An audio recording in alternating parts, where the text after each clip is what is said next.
How are you? You okay? Are you awake? Okay.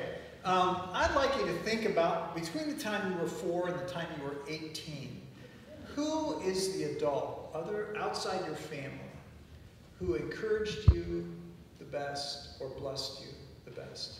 Okay? Just think about that. Between the ages of 4 and 18, and if it's 3.5 or 19, don't worry about it. But who was the adult outside your own family that encouraged you or blessed you in a way you remember? And don't worry about ranking everybody. Just come up with a name, okay? And turn and talk to somebody and just talk about that person. What was it about that person that had such an impact on you? Okay? All right? Boy, you guys are knocking me out with your energy. Yes! Okay, come on. Turn to somebody and talk about that for a few minutes. So who did you think of this morning? Who did you came to mind? A coach. A coach? What was it about the coach? Just Help set goals, Help. and when you didn't actually make them, like pick back up when you struggled. Set goals. If you didn't make them, helped you kind of get back up and take another shot at it. Okay. What else? My youth pastor. Youth pastor. What was it about the youth pastor? I could go into his office anytime and talk to him about anything. Okay. You could go to him and talk to him about anything. Okay. A teacher. Teacher. What did the teacher do? Teacher helped me see how learning can be fun, not just a chore. Okay.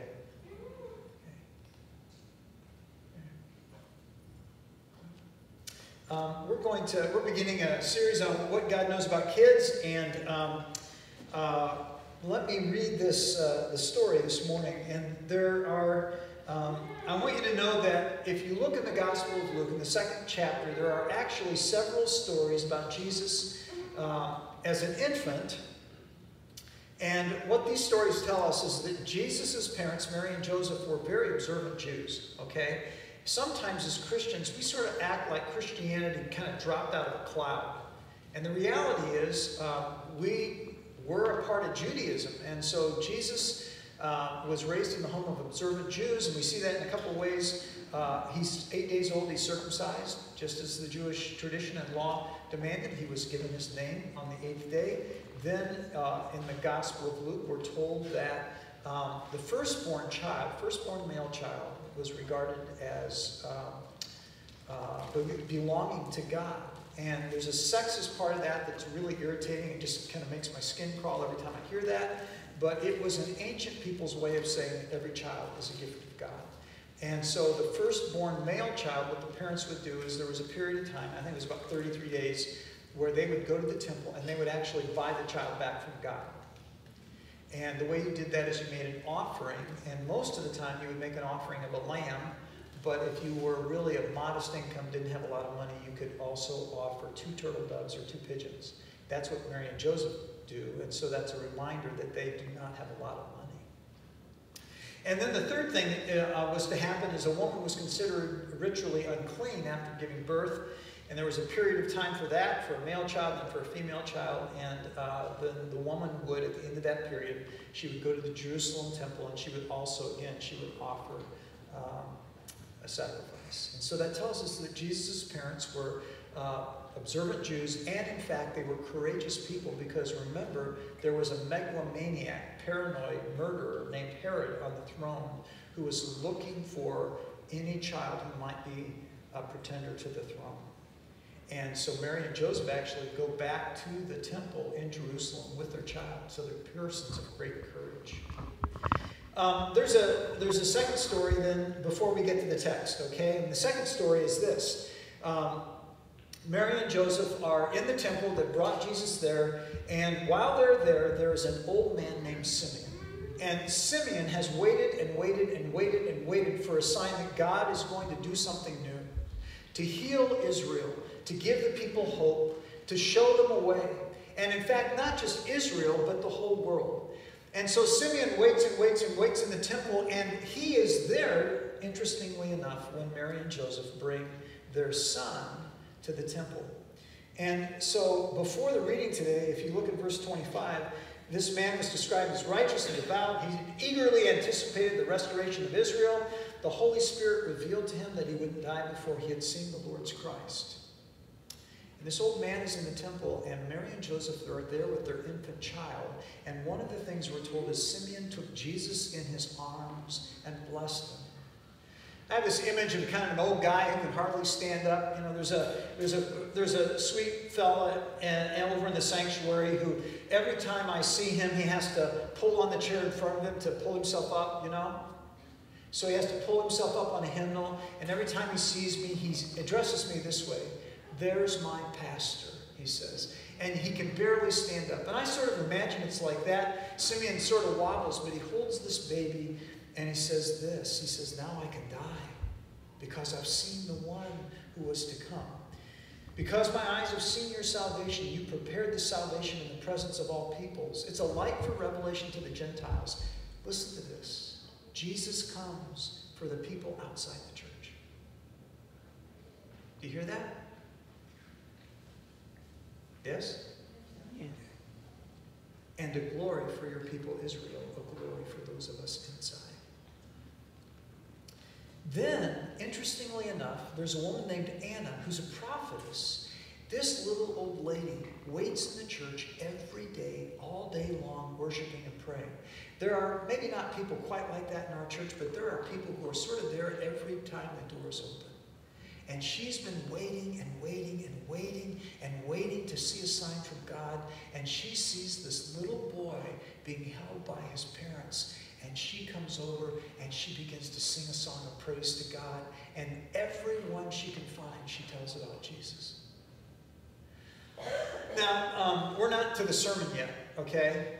So people at the last service, they laughed at me. And I just told them, I said, a pitcher doesn't just walk out and start throwing.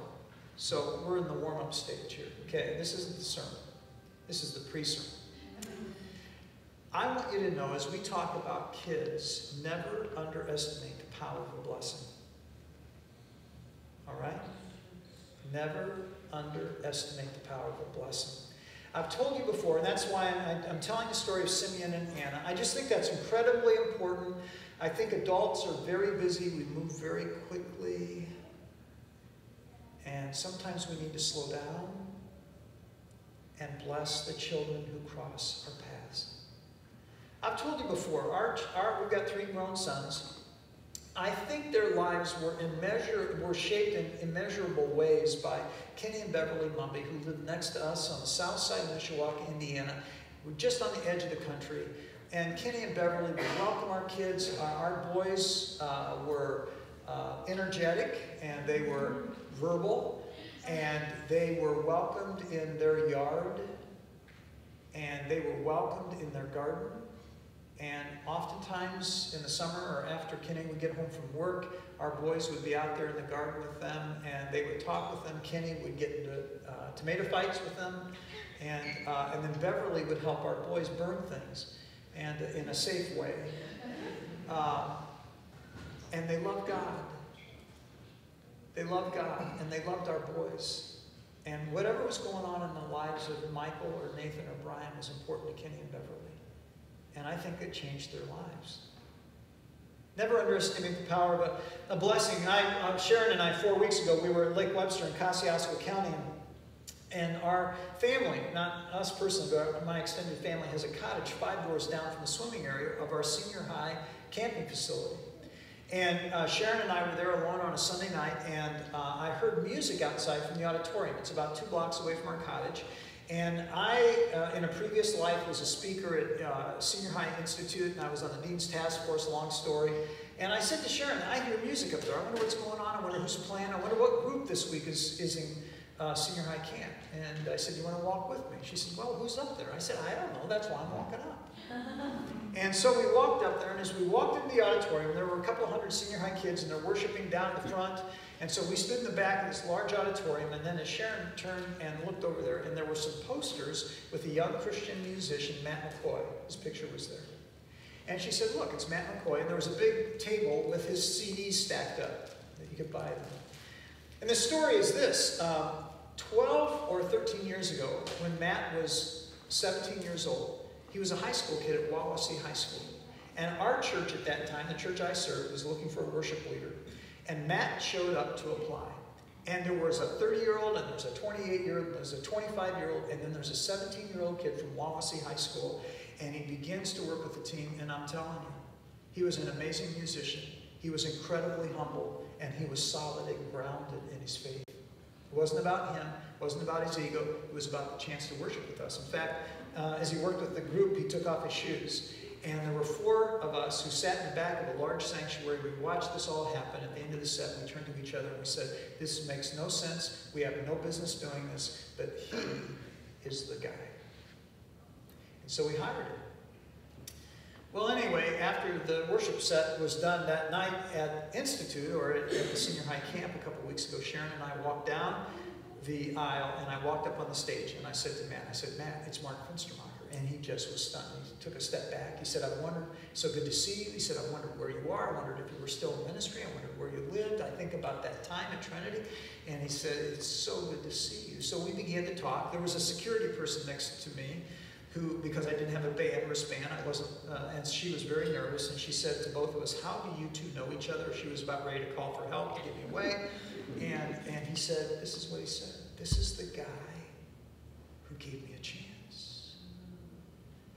Now, after he was with us for a short while, he went to Cincinnati Vineyard, which is a church of 6,000 or 7,000, led worship there. And then he went to Willow Creek in South Barrington for 4 years and led worship for a church of 25,000. And now he's in another place called Harvest Baptist Church up in Chicago that has 10 different campuses. So he and I just have this. So what's God know that you ought to know? First thing is this. Every child needs a faith foundation. Every child needs a faith foundation. And the way children are going to get their faith foundation is they're going to get that by watching and listening to the people who love them most. Okay? You can't hand this to a pastor. You can't hand this to a youth worker. Sarah can't do it for you. I can't do it for you. Travis can't do it for you. Stacy can't do it for you. But the people who are closest to and love a child or a young adult the most are the ones who help prepare and share this faith foundation.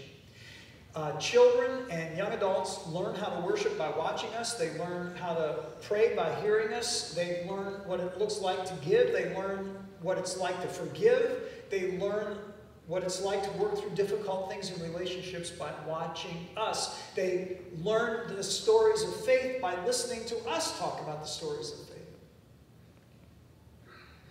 Kids need a faith foundation, and they're going to get it, or they're not going to get it, from the people who are closest to them.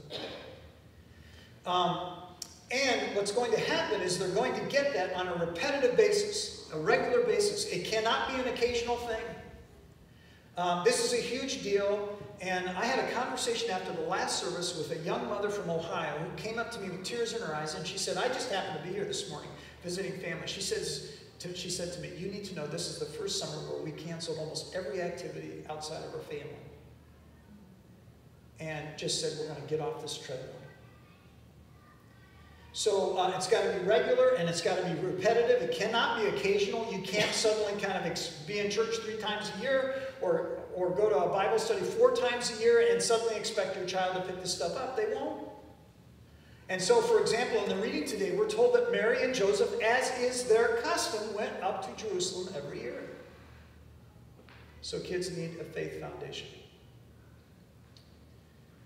If you think that you can postpone that, if you think that what you're going to do is, and part of this is a tough message to hear, I know, and some of the people who need to hear it most aren't here. But if you think that your child is going to catch up and learn this and develop a relationship with God that is life-changing, after they've gone through traveling soccer, traveling band, traveling swimming, traveling, and all this other stuff, and you're going to fill their lives with that, and God comes way down the line, if you think they're going to catch up later, you're fooling yourself. Survey after survey after survey says that most people who identify as followers of Jesus Christ have made that decision by the time they're 18 years of age.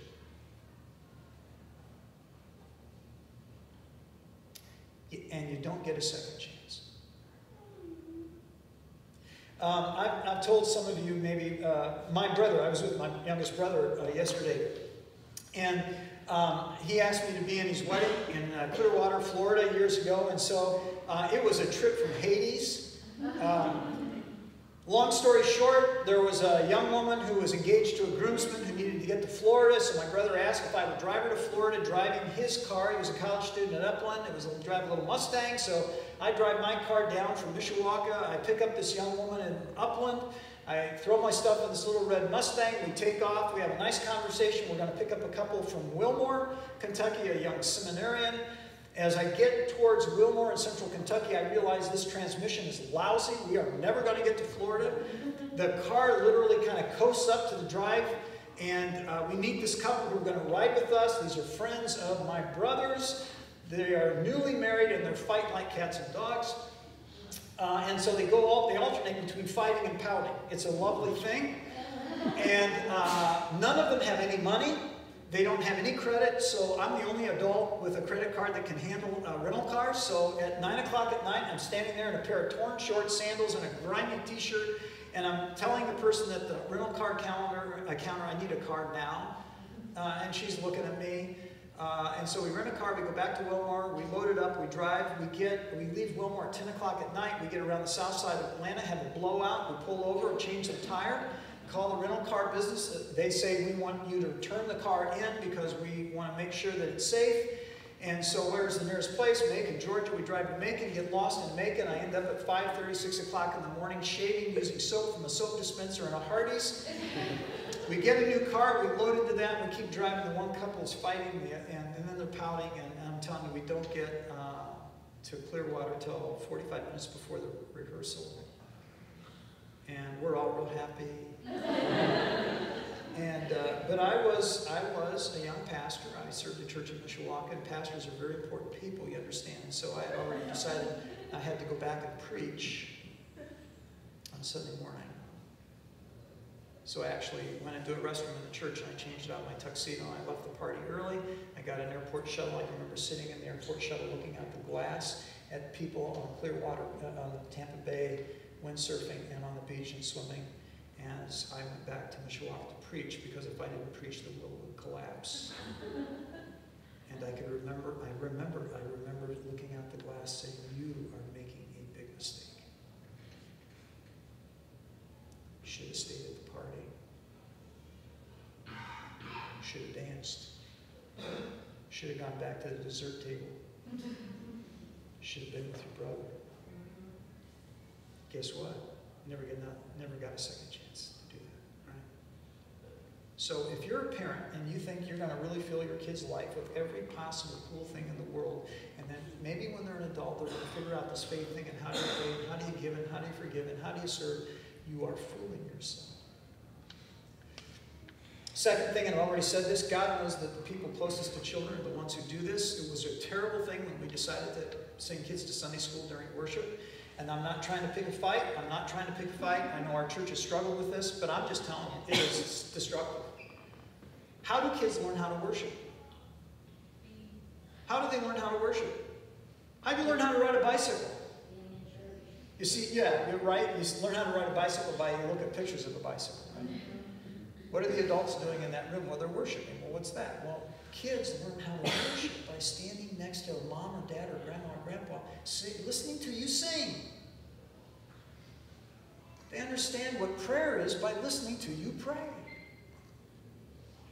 And again, Sarah can't do this, I can't do this. In fact, you know, I would go to Wall Street Presbyterian in Indianapolis. I'd be next to my grandpa. He'd sleep and snore through the sermons. But if we were together, you know. And so the people closest to a child are the ones who can help with that foundation. The third thing I'm going to say, and this is going to irritate some of you, and I'm sorry, but it's kind of one of those things, I'm just sorry, it's true, okay? I think it's true. We cannot underestimate the role of the man in the child's life, in their spiritual development. Some of us don't have that. Some of us are single parents. Some of us are single moms. And you're doing a fantastic job. And let me tell you, This can be a much larger conversation, but a child is better off without a crazy, dangerous male around and a healthy, loving mom, okay? So don't misinterpret what I'm saying, please, okay? But survey after survey after survey shows the power of the presence of a loving, caring, spiritual male in the life of a child. And we can see more about that later. But this is directed at all those fathers who think it's not a big deal to go to worship, not a big deal to help out with Sunday school, not a big deal to pray with their kids. And the reality is, if you're a father, it is a huge, honking, that's a Greek word in the New Testament, big deal for you to pray with your children and let them know you love God. Okay? Got quiet, I'm sorry. But it's true. It's just true. Survey after survey after survey shows that. Kids need a faith foundation. Here's the second thing that kids need. Kids need room to grow and ask questions. They need space to wander. Some of you here are recovering from bad church. You were raised in bad church. You were taken to a Southern Baptist church. You were taken to a Methodist church. You were taken to a Lutheran church. You were taken to a Catholic church. You were taken to a Mormon church. And you had it just jammed down your throat. And if you ever said, you know, I don't believe this virgin birth stuff. I mean, this is just silly. People acted like you just had made a decision to go straight to hell. Or you'd say, you know, I believe Jesus is a great teacher, but I don't get this whole divinity thing. I mean, you got to help me with this because I don't get it. And people would just sit on people if they ask a question. Kids need a chance to ask questions. I can remember as a young youth director in another city in Indiana, I can remember one of the leaders of the church was a great guy, deep believer, deep faith, wore a black suit, white shirt, black tie, not that there's anything wrong with that. But he had a teenage daughter, and he insisted that his teenage daughter think like he thought about God, read the Bible the way he read the Bible, and share his ideas about every social issue the way he did. And every time I was around that daughter, I could tell she could not wait to explode away from that guy. Okay?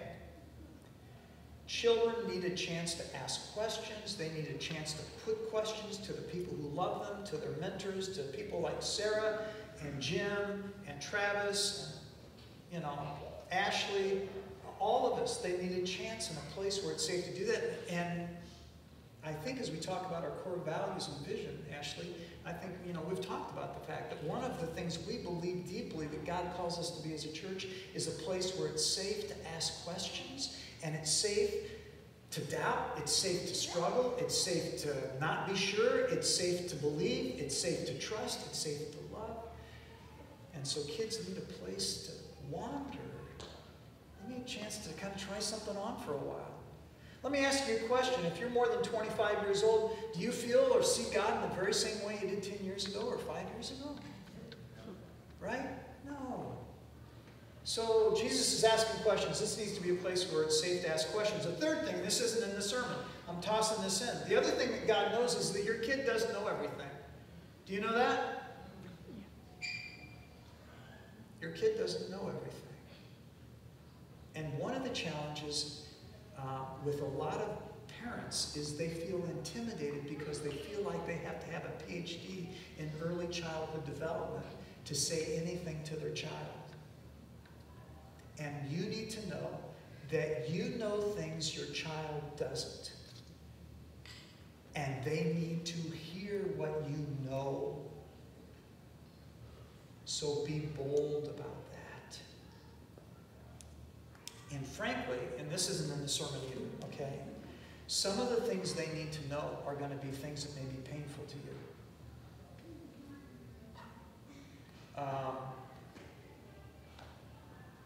But you know things. You've learned things that your kids don't know. And believe it or not, even if you're 18 or 19 or 20, there are a couple of things you don't know yet. And that's true, right? That's true. And so kids don't know everything, and so you have things that they need to know. And here's the last thing that God knows about kids. Kids need to be loved. Kids need to be loved. We'll talk more about this in a few weeks, I think, but kids need to be loved. It's a really, really, really big deal. They need to know that they are loved. And God calls us as a community, and God calls us as adults to love kids, to hear kids, to listen to kids, and to let children know. And by the way, don't tell me kid is a word for a goat. I know that. I've heard that this morning. And no, you know what we're talking about. Children, we need to let children know they're loved. Our kids one day, I don't know if this has ever happened to you as an adult, our kids, I've got 3 adult male children, and when they were about 11 or 12, they began to think at different times they really didn't need us. And in fact, one of the stories, I think I've told you, one of our sons was the power lifter in school. I've told you, this is a great story. I just want to tell you this story, okay? Because it's going to reassure you. He was a power lifter, big, hairy guy. He was wearing this t-shirt, fur. He looks like got a fur suit on. And he's just massive, and he wanted to do something. I'm laying on the floor, and I'm lying on the floor, and I'm reading the paper, and he's standing over me, and I've told him he can't go out, and he just says, you. He says, I'm bigger than you, I'm taller than you, I'm stronger than you. He says, I'm twice the man you are. And I tell people that, and fathers go, oh my gosh, what do you do? I said, first of all, you chill. Because understand, and I told our kids this, as long as I have the car keys and the checkbook, I'm the king. Yeah, absolutely. It doesn't scare me. And so I just look up at my son, this big tough guy, and I said, oh, you. I said, just go to your room. You know what he does? So I just want you to know that, and this same guy one night was really upset with me because I made another call. He was just furious with me. And sometimes, I don't know, sometimes I'm not a good person. And so I decided to poke him with love. And so I said to him, well, I said, I'm sorry you don't like it. I'm sorry you don't like me, but I love you. And he said back, I don't want you to love me. And then I decided, okay, it's on, man. And so I said, I don't care if you don't want me to love you. I love you. I'm always going to love you, so you got to deal with it. Ah! See, I'm very mature. And, but kids need to know this. They need to know this. So Jesus has this moment with his mom where, frankly, I would have grounded the kid for a month. And they all go home together. Love holds. Anne Lamott says in her little book, Stitches, she doesn't try to overthink her Sunday school lessons, and she says that, especially when something bad happens in the world, she always says to her class, and she teaches at Sunday school with differently abled children. She says to them, do you want to talk about what's happened in the world that's bad, or do you want to make art? What do you think the kids do? They always want to make art. And so she says to them that one of the things that happen is life tends to knock us down to the ground, but then hope sort of picks us back up off the ground. And so one day she's making angels out of paper towel tubes and some other stuff. And she's making it with 2 kids, a beautiful young woman who's got some issues, some speech challenges, and then she's with another boy who's been dealing with brain cancer and has had a coma up at his back. And as they're making these angels, Anne Lamott says to these 2 young adults, these 2 children, she says, sometimes when awful things happen, she says, the only thing we can do isn't to explain it, but is to sit with people when they're in an awful moment. And just let them know they're not alone. And the boy, at that point, he says this. He says, I have had brain cancer. I was in a coma. I was gone. I woke up. I'm back. And Anne was stunned by that, and she kind of repeated that. And she said, that's what it's all about. It's waking up for all of us. Waking up. And then the girl in the class said to Anne, why does he talk funny? And the boy said again, didn't pay any attention. And he said this. He said, I was asleep and I woke up. He said, I'm a miracle. Kids need a foundation. And they need a foundation from the people who are closest. And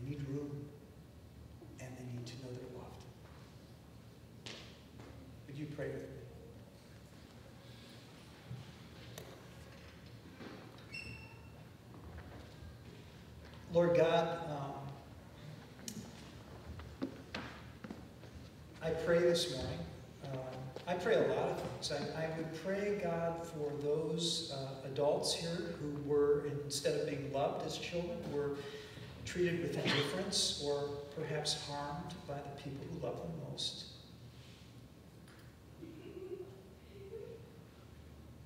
And every moment like that, I know God breaks your heart. I would pray for those of us who have been blessed by adults along the way, coaches and teachers and counselors and youth directors and grandpas who loved us and would snore through sermons but squeeze our knees and tell us we were loved. For every person who looked at us, who heard us, who noticed us, who took what we had to say seriously, whether we were 8 years old or 12 or 16 or 25, we give you thanks.